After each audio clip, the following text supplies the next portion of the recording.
Thanks for joining me today to launch a plan formulated by Australian unions for national economic reconstruction that puts jobs at the centre of the post-pandemic recovery.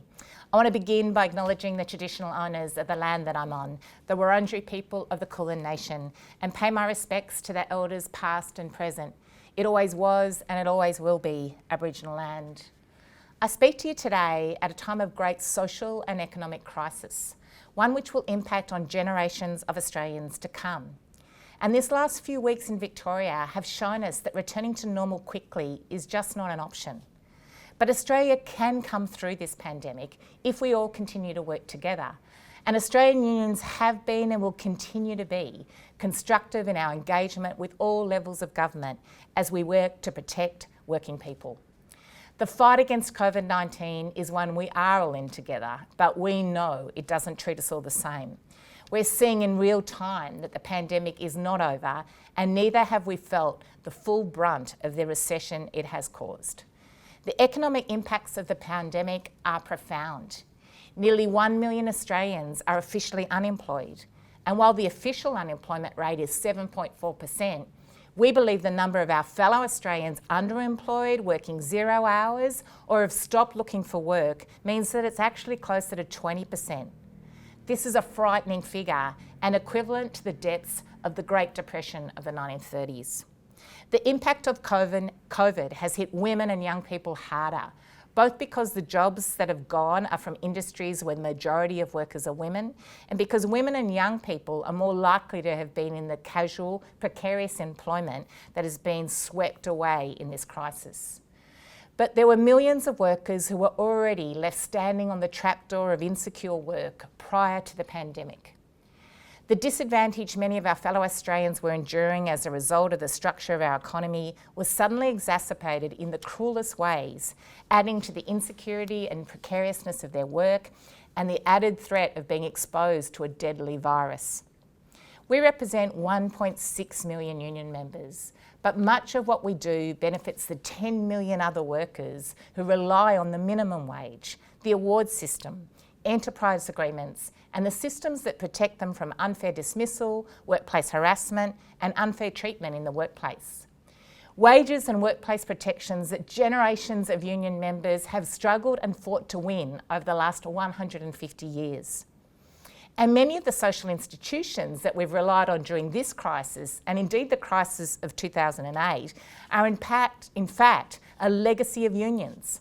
The award system, pensions, workers' compensation, workplace health and safety regulations, and the world-class public health system and the superannuation system.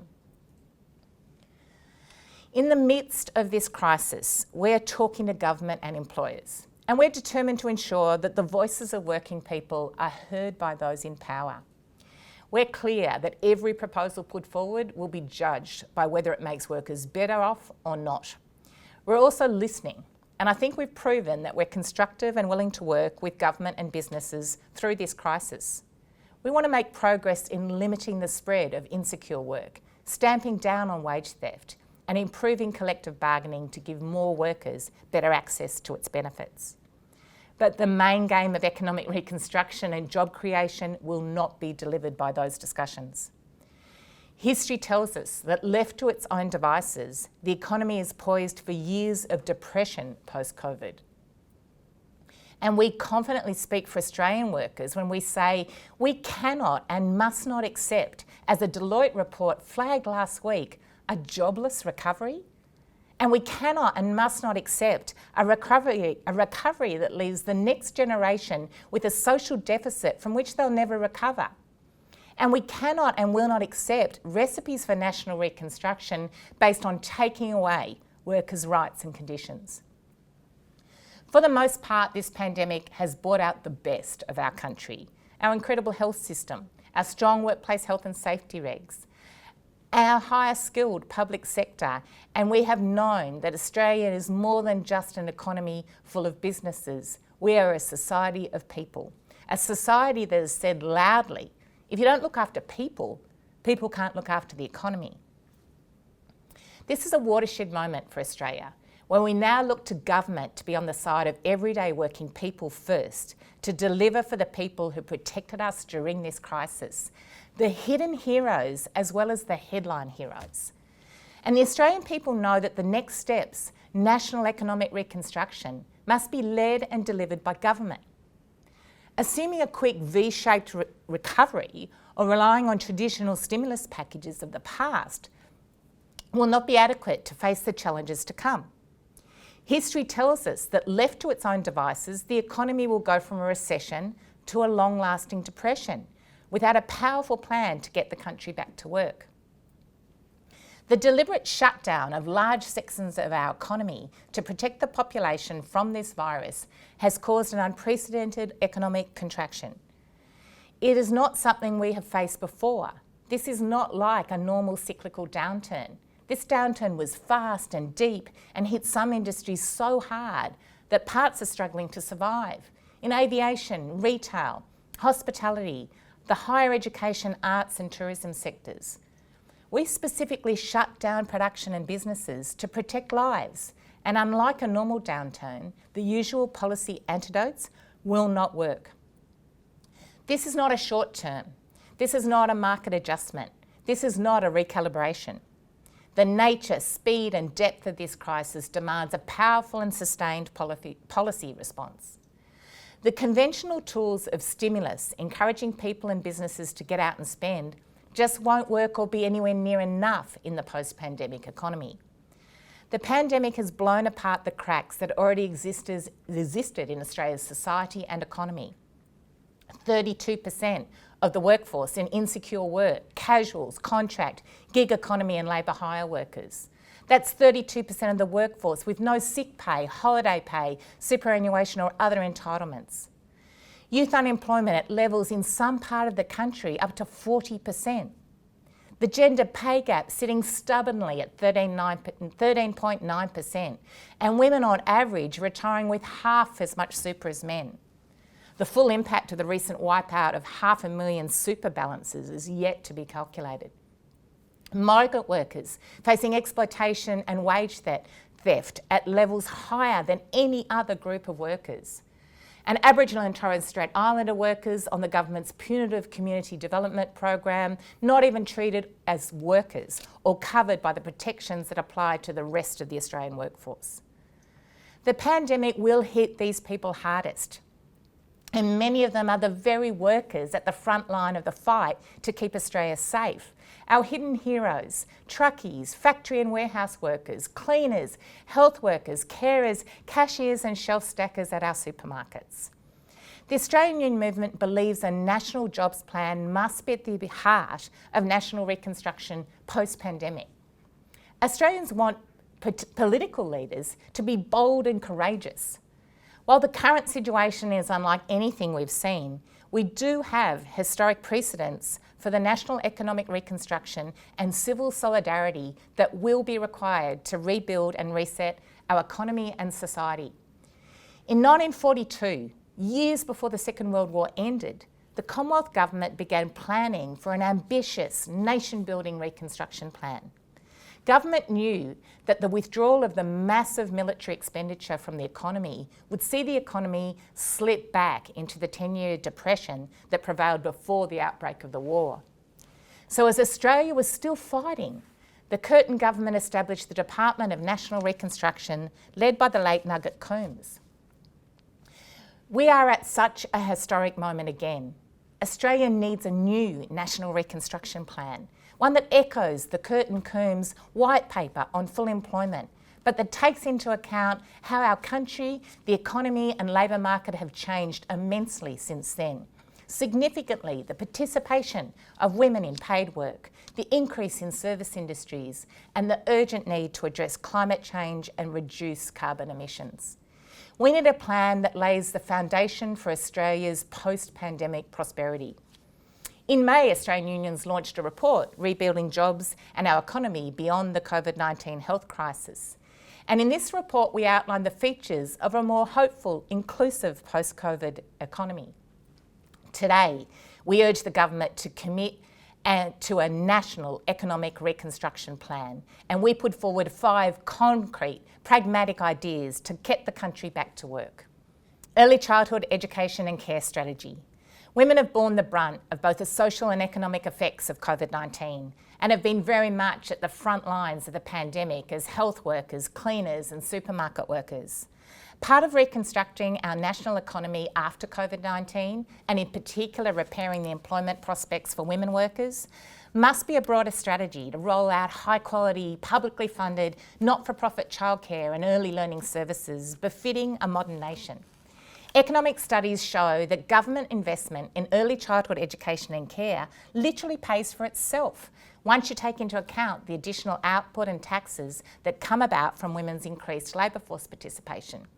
Women's labour force participation in Australia is far below rates in comparable industrial countries. If Australian women between 25 and 45 participated in the labour market as much as men do, the economy would benefit. If those women were working, Australia's GDP would be $70 billion per year higher, and family incomes would be boosted by $30 billion a year. Early childhood education and care also provides children with significant educational benefits, helping to improve their employment, income and health outcomes later in life. It's those first 5 years where our brain develops more and more quickly than any other time in our life. Universal access to early childhood education and care is essential, not just to increase women's participation in the workforce, but also to better the lives of future generations of children. Our early childhood education and care strategy has several components, including the provision of permanently free childcare, capital investment to construct new high-quality, publicly funded not-for-profit facilities, the funding of universal access to 15 hours to preschoolers of 3 and 4-year-olds, an extension and improvement of the current wage subsidies to support the ongoing employment of staff in this sector. Training for reconstruction. Government commitment to reconstruction must deliver benefit to the generation who will bear the most cost of this pandemic. Young workers have been amongst the hardest hit by unemployment and underemployment arising from the shutdowns. We propose a national training for reconstruction program to fundamentally strengthen the ability of Australia's deeply troubled vet sector to respond to the urgent needs for training and retraining that will ensure because of the pandemic. This program would include several components. A new nationwide free TAFE program supporting 150,000 places, which would also support 10,000 jobs in the TAFE sector. TAFE put back at the centre of Commonwealth and state governments' training funding, with committing 70% of all government vet funding directly to TAFE. A rebuilding TAFE fund, updating and modernising facilities with a particular focus on regional areas. Commonwealth wage subsidies of 50% for up to 100,000 apprentices and trainees for the life of their apprenticeship or traineeship, with a guaranteed job at the end. And to assist our higher education sector, the Commonwealth Government must extend JobKeeper wage subsidies to universities, which are currently excluded from the program, through the whole of the 2020 academic year.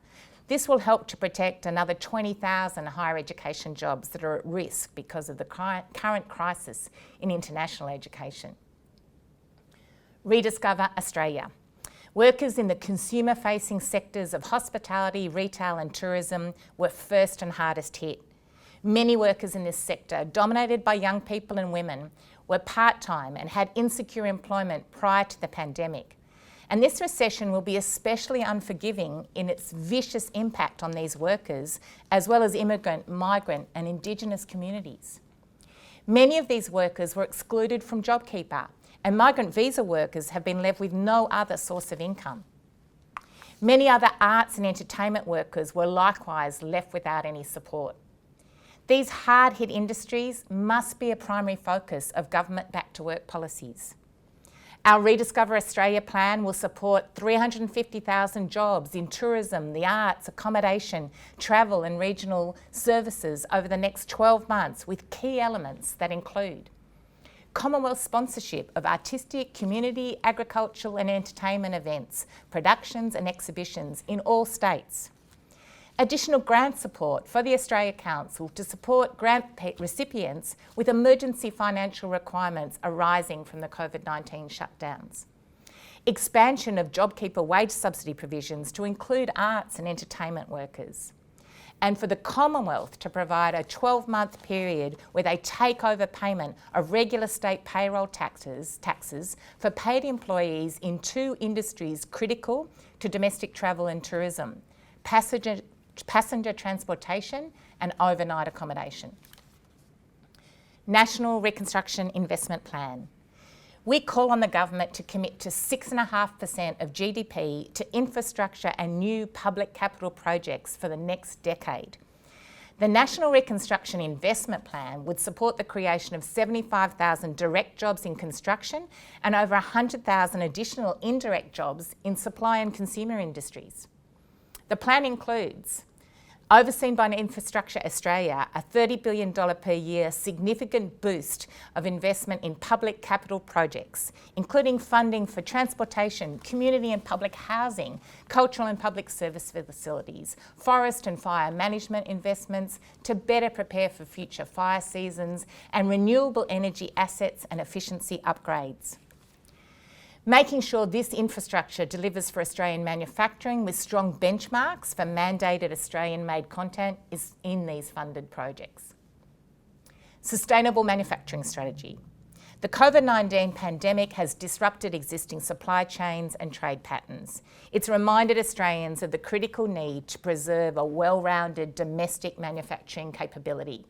We saw our vulnerabilities in the availability of critical medical equipment, masks and medicines, and policymakers of all stripes now acknowledge that strengthening our domestic manufacturing base must be a critical part of the broader path for economic reconstruction. Australians understand that in order to survive in the post-COVID world, we need to rebuild local manufacturing so that we enhance our sovereignty and national security, as well as creating tens of thousands of decent manufacturing jobs. Australia needs a multifaceted, sustainable manufacturing strategy. The key components of this plan would include government rules to ensure Australian content in all products involved in our infrastructure and public service procurement. Zero interest loans for new renewable energy developments with a direct link to manufacturing. Support for large gas and electricity users to upgrade equipment as part of energy conservation plans. Expanded Commonwealth investments in rapid decarbonisation of the energy sector. Technology grants to support commercialised research and development. And 5 new sustainable manufacturing clusters in key areas including lithium battery and value-added manufacturing, renewable hydrogen production, green primary metal manufacturing, electric vehicle manufacturing and servicing, and renewable energy machinery. A superpower investment fund to undertake co-investments, including public equity shares in new sustainable manufacturing activities. Details of these 5 big concrete ideas for national economic reconstruction can be found in our plan, and we want to thank Dr. Jim Stanford and the Centre for Future Work for assisting us in the full development of these ideas. In all, our plan would deliver and support 1.1 million jobs across key industries, as well as laying the groundwork for the health and prosperity of the next generation through investments in education, early learning, women's participation in the labour force, Australian manufacturing, and boost to the renewable energy economy. In these uncertain economic times, this type of investment provides a lasting legacy for future generations that will help build their future prosperity. As we continue in lockdown here in Victoria, we're reminded that fighting this virus is a collective effort. Unions at our heart understand collectivism. That's who we are.